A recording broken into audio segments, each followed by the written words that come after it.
మీరెప్పుడైనా మీ lunch box తెరిచినప్పుడు అందులో ఉన్న శాండ్‌విచ్ లేదా అన్నం నుండి ఒక రకమైన చెడు వాసన రావడాన్ని గమనించారా? పోనీ ఒక బ్రెడ్ ముక్కను బయట వదిలేస్తే కొద్ది రోజులకి దాని మీద ఒక రకమైన బూజు రావడాన్ని చూసి ఉంటారు కదా! అది చూడడానికి అస్సలు బాగోదు. ఆ బ్రెడ్ తినడానికి కూడా పనికిరాదు.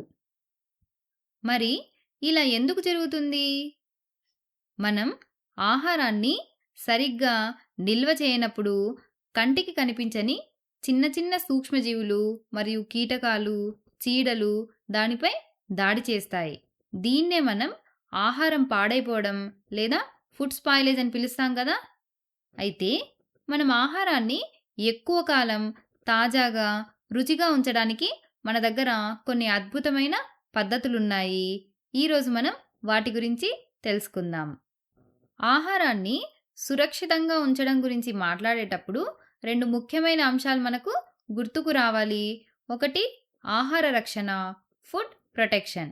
రెండోది ఆహారం నిలువ చేయడం, ఫుడ్ ప్రిజర్వేషన్. ఈ 2 వేరువేరుగా కనిపించినా అవి ఒకదానితో ఒకటి కలిసి పనిచేస్తాయి. వీటి మధ్య తేడా ఏంటి? మొదట మనం ఆహార రక్షణ, ఫుడ్ ప్రొటెక్షన్ గురించి తెలుసుకుందాం. ఆహార రక్షణ అనేది బయటి నుంచి వచ్చే దాడుల గురించి, అంటే సూక్ష్మజీవులు పెరగకుండా చూడడం లేదా కీటకాలు మరియు చీడల నుండి ఆహారాన్ని కాపాడటం. మరోవైపు ఆహారం నిలువ చేయడం, ఫుడ్ ప్రిజర్వేషన్ అనేది ఆహారాన్ని ఎక్కువ కాలం భద్రపరచడం మరియు ఆహారం పాడైపోకుండా, అంటే అంతర్గత కారణాల వల్ల చెడిపోకుండా కాపాడుతుంది. ఇంకా సులువుగా చెప్పాలంటే నిలువ చేయడం అనేది లోపలి మార్పుల నుండి రక్షణ అయితే, ఆహార రక్షణ అనేది బయటి శత్రువుల నుండి రక్షణ అన్నమాట. ఈ 2 పద్ధతులు కలిసి మన ఆహారాన్ని ఎలా కాపాడుతాయో తెలుసుకుందాం. ముందుగా ఆహార రక్షణ పద్ధతుల గురించి, అంటే మెథడ్స్ ఆఫ్ ఫుడ్ ప్రొటెక్షన్ గురించి తెలుసుకుందాం. ఇందులో మొదటిది మనందరికీ బాగా తెలిసిన పద్ధతి, మనం రోజు వాడేదే. అదే ఫ్రీజింగ్. ఫ్రీజింగ్ ఏం చేస్తుంది? మనం ఆహారాన్ని చాలా తక్కువ ఉష్ణోగ్రతలో ఉంచినప్పుడు అది బ్యాక్టీరియా పెరుగుదలను అడ్డుకుంటుంది. దీనివల్ల ఆహారం సంవత్సరాల తరబడి పాడవకుండా ఉంటుంది.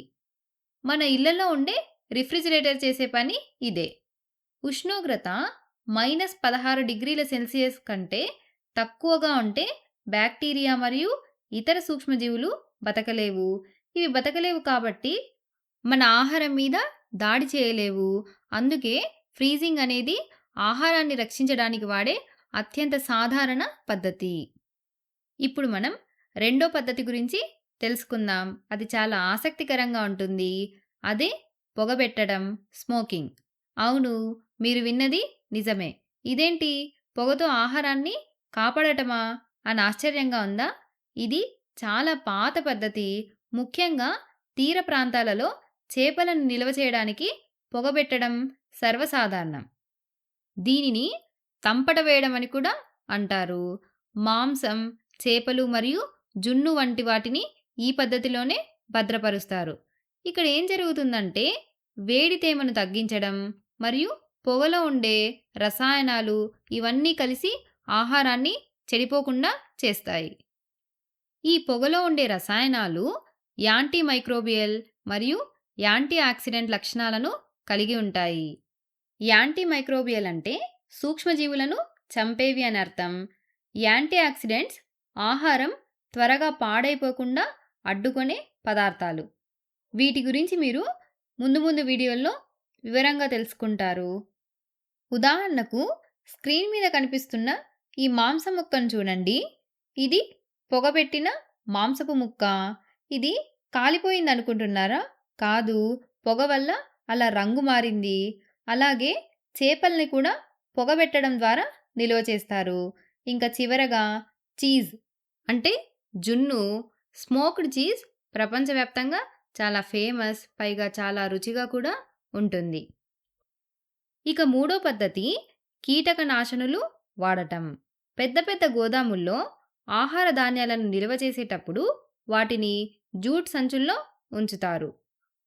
ఆ జూట్ సంచుల మీద మెలాథియాన్ అనే రసాయనాన్ని స్ప్రే చేస్తారు. దీన్నే మనం తుంపర వేయడం అని కూడా అంటాం. ఇక్కడ చిత్రాన్ని చూడండి. ఇందులోని వ్యక్తి రక్షణ కవచాలు ధరించి మరీ స్ప్రే చేస్తున్నాడు. అసలు ఈ మెలాథియాన్ అంటే ఏంటి? ఇది ఒక రసాయన కీటకనాశిని. ఇది బియ్యం, గోధుమలు వంటి ధాన్యాల సంచుల మీద దాడి చేసే పురుగులను, ఈగలను చంపుతుంది లేదా వాటిని దూరంగా ఉంచుతుంది. అయితే ఇక్కడ ఒక సమస్య ఉంది. ఇది చాలా హానికర రసాయన పదార్థం. పర్యావరణానికి అస్సలు మంచిది కాదు. పైగా జాగ్రత్తగా వాడకపోతే మనుషులకు కూడా హాని చేస్తుంది. అందుకే దీన్ని స్ప్రే చేసేటప్పుడు చాలా జాగ్రత్తలు తీసుకోవాలి. అయినా సరే పెద్ద మొత్తంలో ధాన్యాన్ని పురుగుల బారి నుండి కాపాడడానికి ఇది చాలా సమర్థవంతంగా పనిచేస్తుంది. కాబట్టి దీన్నే వాడుతున్నారు. ఇక నాలుగో పద్ధతి చాలా విప్లవాత్మకమైన పద్ధతి. 1864లో లూయిస్ పాస్చర్ అనే ఫ్రెంచ్ బయాలజిస్ట్ ఒక ముఖ్యమైన విషయాన్ని కనుగొన్నారు. అదే పాశ్చరైజేషన్. ఆ రోజుల్లో పాలు, వైన్ మరియు బీర్ వంటి పాడైపోయిన పానీయాలు తాగడం వల్ల మనుషులు చనిపోయేవారు. ఈ పానీయాలు పాడైపోవడానికి కారణం సూక్ష్మజీవులే అని పాశ్చర్ గమనించి బీర్ లేదా వైన్ను ఒక నిర్దిష్ట ఉష్ణోగ్రత వరకు వేడి చేస్తే అందులో ఉండే బ్యాక్టీరియా చనిపోతుందని ఆయన గుర్తించారు. ఆశ్చర్యకరమైన విషయం ఏంటంటే ఈ వేడి చేసే ప్రక్రియ ఎక్కువసేపు చేయాల్సిన పని లేదు. తక్కువ సమయంలోనే సూక్ష్మజీవులు చనిపోతాయి.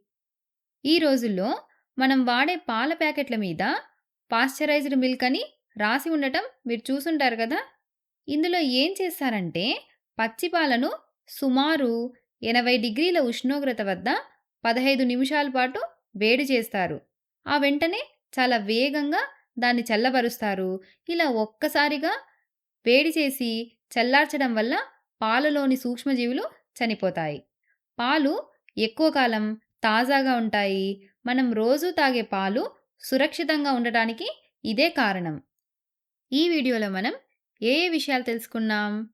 ఆహార రక్షణ మరియు ఆహారం నిల్వ చేయడం మధ్య తేడాను తెలుసుకున్నాం. అలాగే ఆహార రక్షణ పద్ధతులు, ఫ్రీజింగ్, పొగబెట్టడం, కీటకనాశులను వాడటం మరియు పాశ్చరైజేషన్ వంటి పద్ధతుల గురించి తెలుసుకున్నాం కదా.